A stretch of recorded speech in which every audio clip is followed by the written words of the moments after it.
বন্ধুরা, আবারও চলে আসলাম আমার সংক্ষিপ্ত একটি বক্তব্য নিয়ে।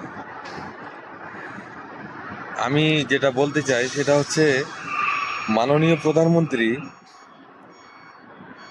কোটা আন্দোলন শেষে মেট্রো রেল দেখতে গেলেন, কিন্তু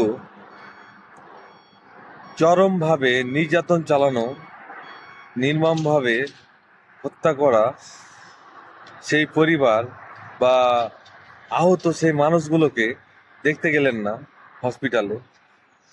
দেশের সম্পদ নষ্ট হয়েছে, মেট্রো রেল দেখতে গেলেন।